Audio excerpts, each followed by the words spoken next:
Yo, what is up guys? Nick here helping you to master your technology. Welcome to my iPad Pro 2020 unboxing and first impressions. Now, if you're wondering where's the carbon fiber background, it's actually not large enough for this product. I'm actually working on getting a larger background, but you can see right here, man, this is going to be a really nice product here in the iPad Pro 2nd Gen, and mostly because of the new upgraded Magic Keyboard, which is not available until May. But you can see right here, we do have the 2nd generation iPad Pro 11-inch, comes with a USB-C charger cable, USB-C power adapter, and that's about it. Pretty simplistic. Left side says iPad Pro, right side says iPad Pro, bottom Apple logo, top Apple logo. Let's go ahead and pull this tab right here. It's super easy to get into these iPads. You just pull that one tab and you're really good to go. You don't even need a knife or anything like that. So very simple to just take the plastic off of the iPad Pro. And so let's go ahead and see what's in this baby. It is an iPad Pro Space Gray. I decided to go with that color as I think it looks pretty pro. If you get the Space Gray color, I'm not the biggest fan of the silver color, but you can see here's going to be your standout feature right here. The new camera system with the LiDAR scanner here on the iPad Pro 11-inch. And going more into the contents of the box, you can see we do have our USB-C cable right here. That's going to be nice, similar to what you got with the 1st generation iPad Pro. So Apple keeping things pretty conservative here, not switching it up too much. Not that that's a bad thing. You can see iPad Pro, Apple stickers, of course. So you get a little bit larger as you get a little bit of a larger product. And this will just give you some tips and things on how to use your iPad Pro. Okay, so let's go ahead and peel this tab off right here. And this one's going to be a pretty easy one to review because it's pretty much the same design as the original 11-inch. It's just going to be bringing that new keyboard, but that keyboard is also going to be cross-compatible with the older iPad. So if you have the 2018 and you really want the keyboard that was kind of designed for this one, it's going to work with that one as well. You can see the Apple logo right there. It does still say iPad, something different from the iPhones. They don't write the name on there anymore. They don't write iPhone at the bottom anymore. The iPad still does. You can see a camera bump. You can see the thickness of this camera bump is just not that big, so it's not going to be a big problem. Volume markers right there. Here on the right side, we also do have a place to put the Apple Pencil 2nd generation. Here at the bottom, you can see we do have our connectors for our keyboard attachments and things like that. Now you can see the precision drilled holes right here for the speakers, and we also have a USB-C connector right there.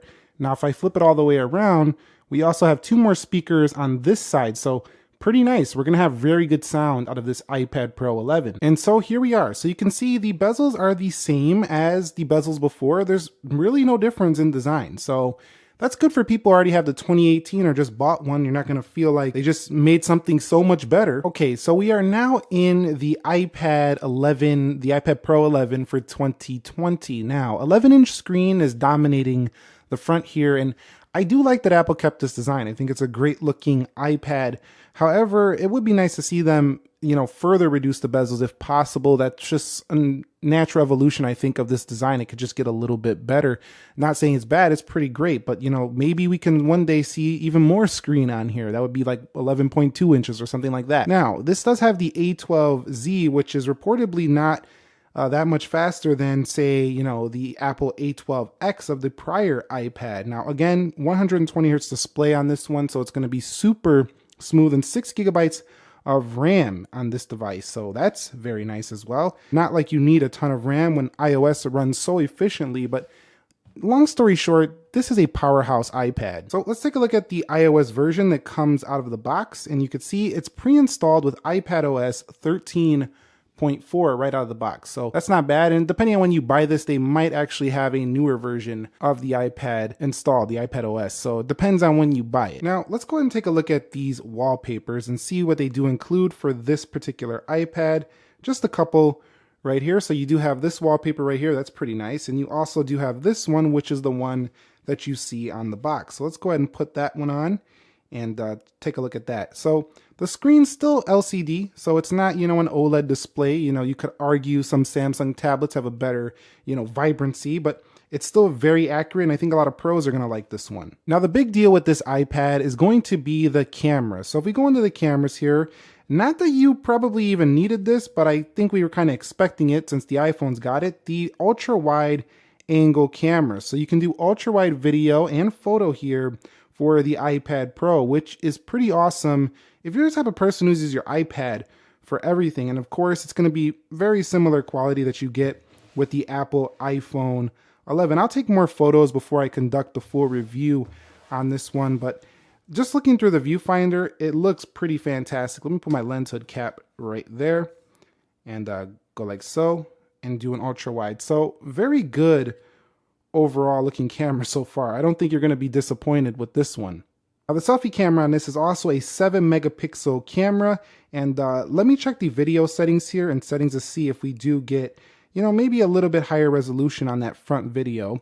And so 4K 60, let's see if 4K 60 does go on the front. And no, it looks like you can only record at HD 60 on the front. So it's 1080 60 on the front or 4K 60 on the rear. All in all, this is going to be a fantastic camera for an iPad. In terms of the camera, we also have another scanner within this camera right in here. It is a time of flight LiDAR scanner. So what is that? Basically a light detection and ranging camera. It's basically designed to measure things like distance and stuff like that. It's going to work with the motion sensors, and you know, it's supposed to make augmented reality, AR, a lot better for the iPad. This is something that Apple's been pushing for a while, and AR apps are going to get, I mean, they're going to be the best on any Apple product right now for this one right here, just making things look super realistic. Now, this also does have Apple Pencil 2nd generation support, so that's going to be great if you want to take notes and things like that. I will be checking out the drawing and seeing how it does respond, if it has improved, stuff like that before the review, but you know, initial impressions are going to feel pretty similar with this. But I do like the magnet. It's always been pretty solid here for Apple iPad Pro. Of course, with iPad OS, you're also going to have the ability to do a lot of great multitasking with this tablet, including splitting multiple apps at once. Things are going to be really fun on here, and also I think quite productive. I actually use an iPad Pro pretty much daily, the 12.9 from 2018, and I get a lot done on that thing. And with things like iMovie, as well as other pro applications within the App Store, you can use stuff like LumaFusion for video editing, things like sketching, painting, creating. So there's a lot of great paid apps on iPad that really you can do some really fun sketching. You can do some great photo editing. You even got Adobe Premiere Rush for video editing across your different Adobe products. It's seriously a powerful little, you know, tablet.